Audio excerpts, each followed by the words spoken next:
Well, I'm not quite sure what to expect for today, and the main reason being is the weather is going to determine a lot of things. And as I was driving to the east side of the park this morning, it was a little bit of a rain falling, but that kind of eased up, and now it's just kind of a little bit cloudy. I can see some rain falling in the distance, but more than anything, it's just a little bit chilly right now. And until this clears out, actually I don't think it will. I think it's going to rain today, but I will not be going in the washes like you see behind me here, because that's nature's gutter, and you do not want to be in the gutter if there's any chance of rain. But I will scout some of the fall color up here from a little bit of a distance. The forecast calls for between 30 and 60% chance of rain throughout the entire day and into the evening. So I think the brief bit of blue skies right now might just be short-lived, and then the rain will roll in. And so shooting in the rain isn't very fun with large format, so I really don't anticipate taking any photos today, but you never really know. But as I've been wandering around in the past couple days in particular, I've definitely noticed that the fall color is in a state of decline here on the east side of the park, but it's not a bad thing. In fact, I think some of the best subjects are ones where there's just a few leaves left on the tree. It gives a more honest portrayal of the fall color, and also it kind of shows a moment where the tree will be like that for maybe a day, and then the leaves will be stripped. So it's showing a really brief occurrence, and I think that's one of the things that's really nice about landscape photography, showing that moment when everything looks nice, and then a few moments later it might be different. And that's something I also observed because I took a photo 2 days ago down in the washes of some sand and some pebbles and some leaves and all that. And when I went by that same scene yesterday, it was actually quite a bit different, because the sand had all dried out and lost its texture, and then a lot more leaves were dropped there, and it didn't look quite as clean. So that's just a matter of less than 24 hours, and that scene had changed. So, but I'm not sure what to expect for today.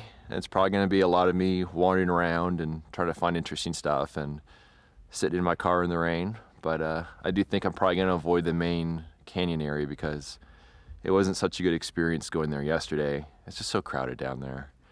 And that's something that I think the National Park Service needs to really come up with a better plan as to how to accommodate people that really want to be in there early and late, whether it's some sort of special parking permit thing or something along those lines. But on this trip, I think I'll be steering clear of the main canyon for most of the trip. Maybe near the end I'll go in there, but also it'll probably be in the 20s, so maybe there'll be less people down there.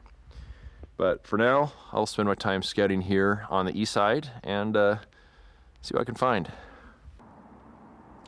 Well, I want to take a moment to talk about something that I've been wanting to talk about for a little while, which is the process of finding a subject, setting up the photo, and selecting the composition. And I figured now would be a great time to talk about it, because I got a lot of downtime today. The light really isn't the best for photography right now, and there's also the rain that's beginning to fall just very lightly right now. And then the process that I use is something I really have to do because of the equipment I'm using, but I think it could apply to really any sort of camera. But the first thing is identifying your subject. And that's something that I've spoken about in the past few days, as far as you'll know it when you see it. And in my case, I'm looking for something that's clean, well organized, something that has a variety of textures and shows depth, and in an ideal situation maybe also tells a little bit of a story about a location. But I'll be wandering through an area, a wash or whatever, and I'll just see something that just catches my eye. I know immediately this will be a great subject. The next challenge is to find an ideal composition. And what I do for that, since with my camera, I can't simply hold up the camera, look through a viewfinder and walk around. You really can't do that at all. You have to find your composition before you set up the camera. And so what I'll do is I'll just kind of spend time moving through the scene, kind of left to right, kind of up high, down low, and with my own eyes try to find the area where the elements best align. whether it's, you know, having a tree that's in the background not obscured by something, or, you know, something along those lines. So finding the area where everything is aligned at its best, and then I grab my tripod and I set it up in that same spot where now I kind of pretend like my eyes are the camera lens. So I'll set up the tripod there, then I go get my camera, set that up, and I'll already have a pretty good idea for what lens I want to use. I only have 3 choices: a wide angle, a normal, and a long. And usually I'll know immediately which lens is going to be best for that. But I put the lens on the camera, get it all set up, and now I'm working with the ground glass in the back of the camera. And my objective now is to pay really close attention to the edges of the frame: the left, the right, the bottom, the top. And if all the edges are nicely composed, and I'm not chopping off something oddly, or in the case of if I have some foreground, make sure I have just the right amount of foreground, not too much, not too little. If all the edges are nice and well composed, it usually means that the photo itself is going to turn out quite nice, because I know from having sat there and looked at the scene that to my eyes everything aligns well. So that kind of takes care of the middle of the composition. And if the edges are nice and well aligned, it usually means it's going to be a good composition. It can be a little difficult sometimes because you're composing upside down. Sometimes things don't translate quite well when you do that, but I find most of the time that finding the location, finding exactly where to put the camera, and then paying very close attention to the edges, that has been the technique I've used, and it works very, very well. So just thought I'd talk a little bit about that. But it's starting to rain a little bit right now. Very small drops, slightly icy drops, and I think it's only going to pick up. But today is definitely going to be a day of rest. I don't see myself shooting today, but we'll see. Of all the many years I've been going on these shooting trips, there's been a handful of days that really stand out as ones that I'll remember for a long time, and this was certainly one of those days. So after recording that last video, there was a little bit of a change in the weather, and light rain began to fall, and then soon that rain became a little bit icy, and not long after that, big fat snowflakes were falling.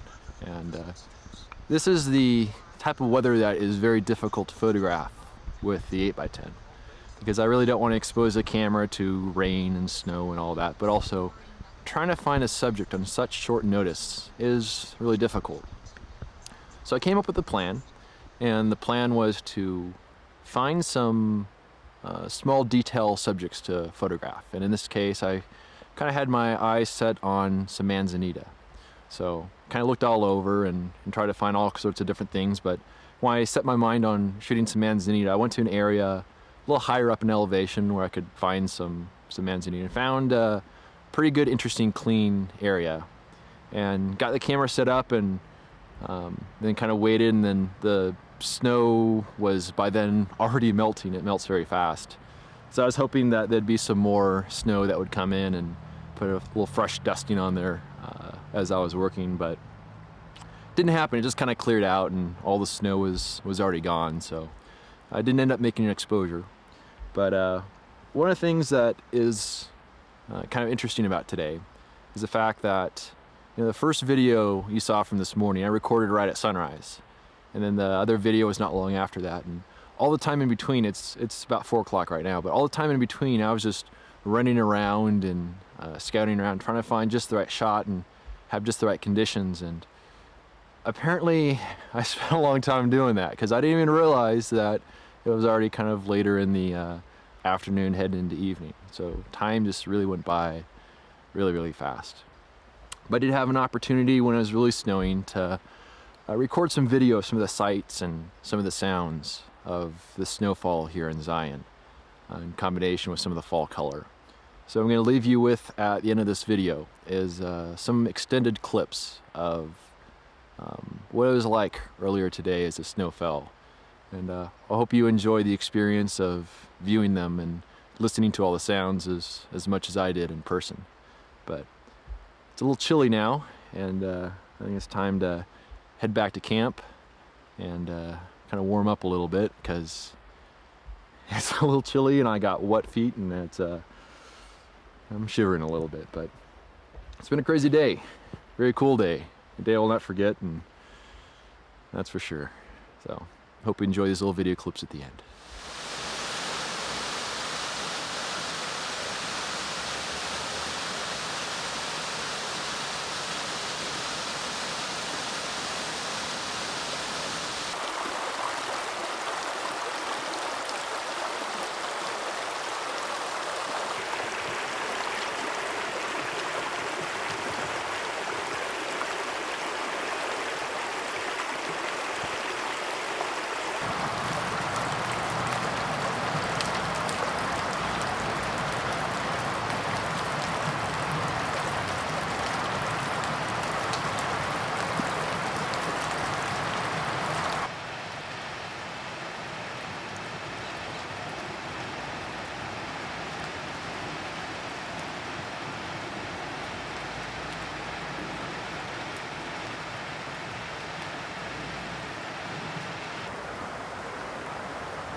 If you love this content and want to help support my journey, you can do so by subscribing to my YouTube channel, telling a friend, or sending a contribution of just $24 a year via PayPal.